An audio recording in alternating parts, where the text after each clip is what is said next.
Ria dan Tata Ruang, Kepala Badan Pertanahan Nasional Agus Harimurti Yudhoyono diundang Bank Dunia untuk berbagi cerita penanganan reforma agraria di Indonesia. Menteri ATR Kepala BPN Agus Harimurti Yudhoyono diundang Bank Dunia untuk berbagi kisah sukses Indonesia kepada negara-negara lain dalam forum World Bank Land Conference di Washington DC, Amerika Serikat. Salah satunya adalah tentang keberhasilan pemerintah Indonesia memetakan dan mendaftarkan lebih dari 100 juta lahan bidang yang menarik perhatian dunia, di mana 50% keberhasilan ini terjadi dalam masa 9 tahun pemerintahan Presiden Joko Widodo. Menteri AHY di World Bank Land Conference tampil dalam sesi bertajuk Global Land Agenda, Global Land Policy Forum Strategies for Success by Government Champions pada hari Senin 13 Mei 2024 jam 2 siang waktu Washington DC atau Selasa dini hari tadi waktu Indonesia bagian Barat. Lebih lengkap dan juga mendalam terkait apa saja yang kemudian dipaparkan dan diperoleh oleh Indonesia di Forum Bank Dunia terkait dengan kebijakan reforma agraria, kita akan berbincang langsung dengan Menteri ATR Kepala BPN Agus Harimurti Yudhoyono yang baru saja selesai berbicara di Forum Bank Dunia di Washington DC, Amerika Serikat. Selamat pagi waktu Indonesia atau selamat malam waktu Washington DC, Mas AHY. Selamat pagi Indonesia, apa kabar? Ya, kabar baik Mas AHY. Mas, saya ucapkan selamat dulu ya, Anda akhirnya bisa menjadi pembicara di forum internasional yang kemudian bergengsi di Bank Dunia begitu ya. Selamat untuk Mas AHY. Mas AHY ini kan baru saja menjadi pembicara kemudian di forum internasional berbagi kisah sukses Indonesia. Cerita sedikit dong Mas, ini awalnya bagaimana kemudian bisa hadir sebagai pembicara, salah satu pembicara di sana, Mas AHY? Iya, terima kasih Mbak Disti. Sebelum saya memberikan jawaban, izinkan saya juga turut berbelasungkawa atas apa yang terjadi di wilayah Sumatera Barat, sebuah bencana banjir bandang yang telah menelan korban jiwa. Kita doakan semoga husnul khotimah, sedangkan keluarga ini ditinggalkan diberikan kekuatan dan pemerintah daerah dan kita semua bisa segera melakukan langkah-langkah tanggap bencana. Kami sendiri, Kementerian ATR BPN juga siap untuk memberikan support, termasuk apakah diperlukan untuk melakukan relokasi dalam konteks keselamatan bagi masyarakat kita yang ada di sana. Jadi terima kasih Mbak Disti sekali lagi. Alhamdulillah ini sebuah kehormatan bagi bangsa Indonesia, tentunya undangan yang kami terima untuk mewakili pemerintah Republik Indonesia berbicara di sebuah konferensi internasional yang diselenggarakan oleh World Bank. Saat ini saya berada di Washington DC dan tadi seharian berada di markas besar Bank Dunia dalam sebuah land conference. Dihadiri oleh lebih dari 1.300 peserta, hadir juga 21 menteri dan secara keseluruhan tadi saya mendapatkan informasi acara ini juga direpresentasi oleh 81 negara. Dan Indonesia salah satunya. Dan yang menjadi kehormatan bagi kita adalah undangan ini memang ditujukan untuk memberikan kesempatan, memberikan ruang kepada Indonesia untuk berbagi cerita dan kisah sukses dari pemerintahan khususnya di bidang reforma agraria. Dan ketika saya mendapatkan izin tentunya dari Bapak Presiden Joko Widodo, tentu kami siapkan dengan baik. Saya bersama dengan delegasi Kementerian ATR BPN. Jadi saya tidak sendirian, ada sejumlah pejabat teras lainnya, termasuk Sekjen, Dirjen, dan para Dirjen.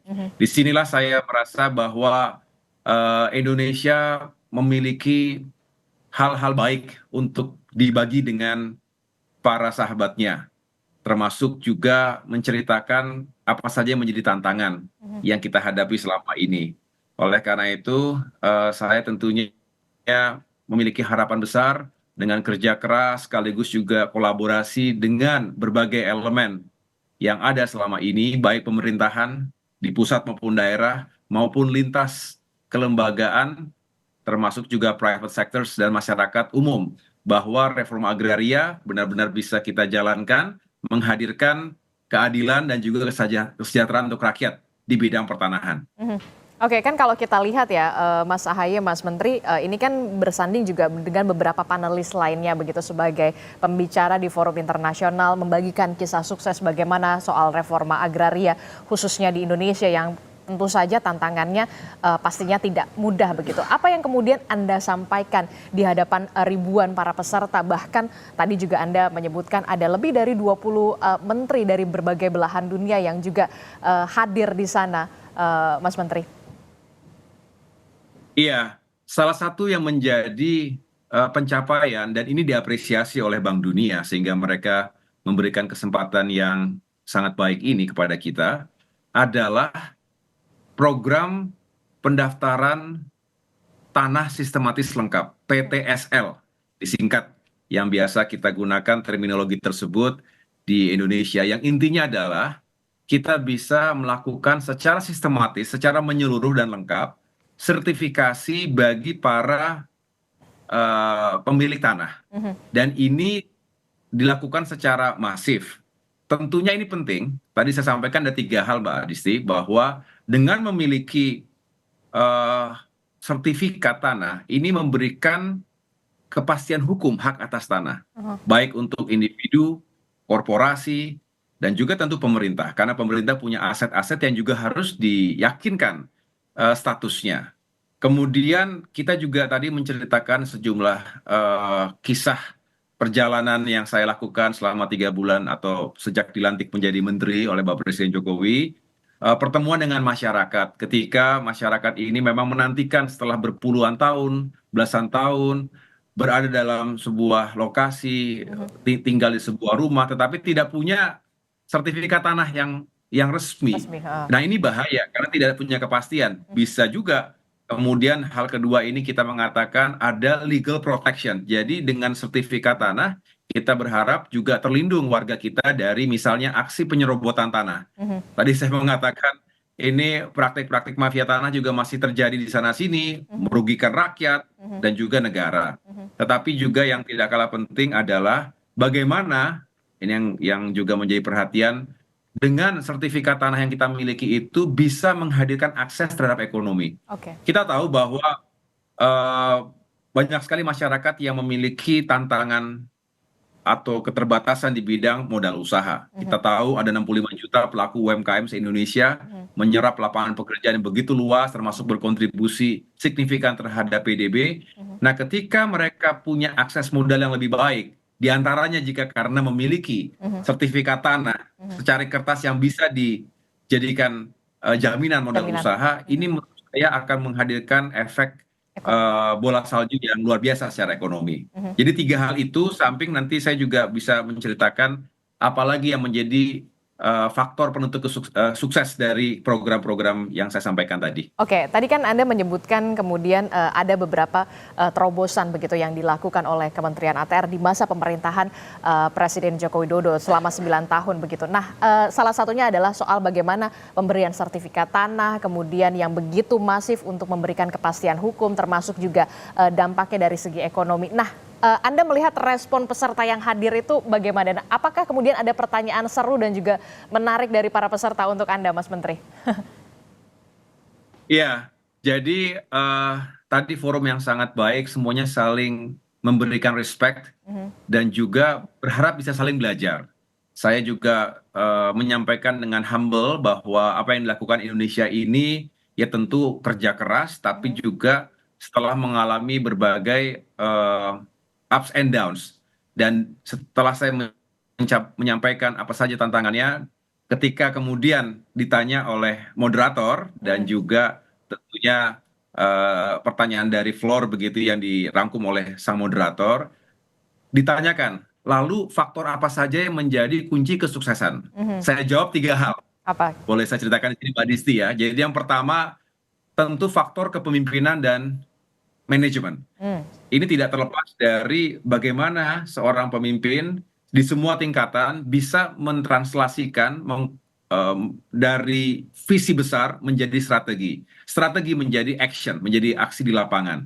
Dan ini harus bisa mengorkestrasi segala sumber daya yang kita miliki. Ini terjadi dan oleh karena itu bisa menghadirkan berbagai perubahan-perubahan yang mendasar yang tadinya pada tahun 2017 itu tercatat ada 46 juta bidang tanah yang terdaftar dan kemudian bisa kita keluarkan sertifikat kepada warga. Betul. Itu 2017. 7 tahun kemudian per hari ini tahun 2024, alhamdulillah telah terjadi peningkatan yang cukup signifikan hingga hampir 250%. Saat ini ada 112 juta bidang tanah yang sudah terdaftar dan kita sertifikatkan. Dan mudah-mudahan akhir tahun ini bisa tercapai 120 juta bidang dan tahun depan 126 juta bidang tanah. Jadi ini yang menjadi titik tekan bahwa dengan berbagai faktor kepemimpinan, kemudian kerjasama antar lembaga, partisipasi masyarakat, kolaborasi di antara stakeholders yang ada, dapat diapresiasi oleh peserta tadi. Ini yang bisa membuat Indonesia bergerak dengan cepat dan bisa masif, sehingga hasilnya juga sangat nyata. Tapi yang terakhir, saya juga mengatakan bahwa kepemimpinan oke, partisipasi masyarakat harus. Tapi yang ketiga yang tidak boleh tinggalkan adalah bagaimana kita terus beradaptasi terhadap perubahan, terhadap kemajuan. Berikut tantangan peluangnya. Inilah yang kita harapkan dengan terus mengupgrade sistem kita, teknologi kita, SDM kita. Ini penting karena itu yang menjadi modal dasar dari setiap kemajuan. Begitu Mbak Disti. Oke, ini kan kalau tadi Anda menyebutkan bahwa memang ada peningkatan yang cukup signifikan soal bagaimana warga ataupun tanah-tanah yang kemudian bisa diberikan sertifikat atau punya kepastian hukum. Nah, Anda kan baru menjadi menteri 2 atau 3 bulan ini ya, tentu tidak mudah bagi Mas Menteri ini beradaptasi dengan kemudian banyak melakukan terobosan serta gebrakan dalam waktu yang singkat sekali dalam menjabat. Nah, ini ada sudah 2 kasus besar ya, mafia tanah yang kemudian berhasil diungkap, ada ratusan miliar kerugian negara yang bisa dicegah, sudah ada puluhan ribu sertifikat yang kemudian bisa dibagi. Mungkin ada nggak sih resep yang bisa dibagikan kepada forum dunia pada saat Anda menjadi pembicara di hadapan ribuan para peserta? Banyak sekali yang kemudian terobosan Anda lakukan, kemudian bagaimana juga penanganan yang Anda lakukan dan juga Kementerian ATR, Kepala BPN pada saat Anda menjabat dan targetnya nanti ke depan akan seperti apa? Iya, terima kasih Mbak Desi. Saya berupaya karena saya tahu waktu yang saya miliki tidak terlalu panjang dalam konteks jika kita hadapkan pada bulan Oktober 2024 ini. Tetapi justru dengan waktu yang tidak panjang itu saya tergerak untuk bisa bergerak cepat. Itulah mengapa setiap saat kita berupaya untuk belanja masalah, setiap saat saya hadirkan para dirjen, para ahli yang memang spesifik di bidang masing-masing untuk mengetahui akar permasalahan. Tadi Mbak Desi menyampaikan juga ada masalah mafia tanah dan lain sebagainya. Ini membutuhkan ketegasan dalam melakukan langkah-langkah pencegahan, tapi juga penindakan. Dan ini juga kita sampaikan karena memang tidak semua negara punya masalah yang spesifik. Tapi keunikan tadi ternyata juga di berbagai negara lainnya juga punya masalah serupa, sehingga mereka menyampaikan terima kasih telah berbagi cerita-cerita tersebut. Dan yang lain-lain. Kita juga tadi cukup banyak berbicara bagaimana administrasi pertanahan termasuk penentuan tata ruang ini semakin adaptif terhadap climate action, terhadap perubahan iklim, krisis iklim yang terjadi di mana-mana. Karena memang alokasi tanah kita kan terbatas, tanah tidak akan bertambah, penduduknya bertambah, kebutuhan kepentingan juga akan semakin bertambah, nilainya makin tinggi, konflik makin sering terjadi. Oleh karena itu pemerintah dan kita semua punya kewajiban tentu dengan hukum yang pasti bisa dijalankan, tetapi juga dengan wisdom agar punya cara menghadirkan keseimbangan. Ini penting sekali Mbak Desi, bagaimana kita menghadirkan pertumbuhan ekonomi tinggi sekaligus meningkatkan kesejahteraan rakyat, mengurangi kemiskinan, mengurangi ketimpangan, tetapi secara bersamaan kita tetap bisa memproteksi, menjaga kelestarian lingkungan hidup kita, bumi kita, alam kita. Ini penting sehingga kebijakan nanti harus selalu diarahkan kepada menjaga keseimbangan tersebut. Contoh, saat ini Kementerian ATR BPN bersama dengan kementerian-kementerian lain yang terkait sedang melakukan revisi terhadap peraturan pemerintah nomor 18 tahun 2021 yang intinya adalah bagaimana kita bisa mengakomodasi kebutuhan kita untuk carbon trading. Carbon trading ini penting ketika kita berbicara masa depan anak cucu kita, kita tentu berharap lahan-lahan di Indonesia juga banyak yang bisa digunakan untuk menanam bukan hanya komoditas produksi, tetapi juga untuk carbon capture. Apakah tanaman sifat seperti mahoni, jati, terem besi, atau yang paling baik mangrove misalnya. Kemudian ini juga punya nilai ekonomi.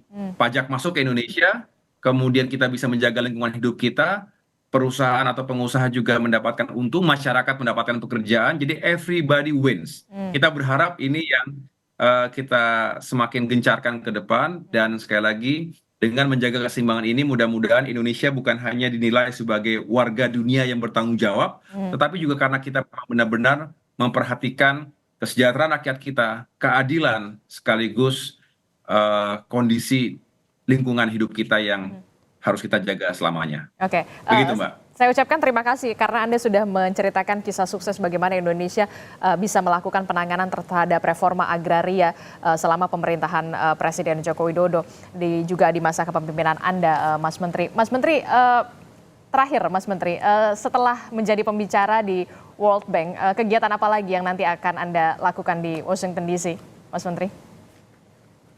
Iya, saya mencoba, ini juga saya niatkan untuk bisa menyapa masyarakat Indonesia yang ada di Washington DC, dan besok insya Allah saya akan datang ke KBRI yang akan dihadiri juga oleh sejumlah diaspora masyarakat Indonesia yang perlu kita jelaskan juga update terakhir, terutama terkait dengan tanah, dengan tata ruang, dengan urusan-urusan lainnya yang menjadi perhatian masyarakat yang ada di sini. Saya juga insya Allah selalu menyiapkan waktu dengan senang hati untuk bisa berdiskusi dengan para mahasiswa, para pelajar yang saat ini sedang studi di negara ini maupun di tempat-tempat yang lain. Karena kita tahu bahwa dengan diskusi, dengan dialog, kita semakin memahami seperti tadi. Setelah konferensi berakhir, saya mengunjungi kantor World Bank, di mana di situ ternyata cukup banyak warga Indonesia yang mendapatkan amanah dan tugas-tugas khusus di World Bank yang membanggakan. Ini orang-orang top yang mudah-mudahan juga bisa terus berkarya, berkontribusi kembali untuk Indonesia. Begitu pula dengan para mahasiswa, kita berharap semuanya sukses dan kembali bisa berbuat sesuatu untuk negeri kita. Karena Indonesia memanggil semua talenta, memanggil semua putra-putri terbaik bangsa, banyak hal yang bisa kita kerjakan bersama, dan dengan sumber daya manusia yang unggul, mudah-mudahan Indonesia semakin maju ke depan.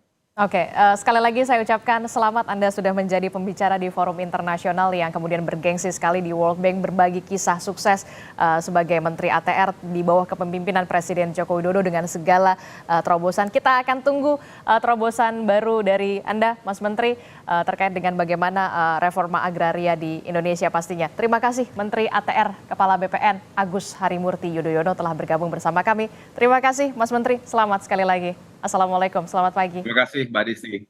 Terima kasih. Saudara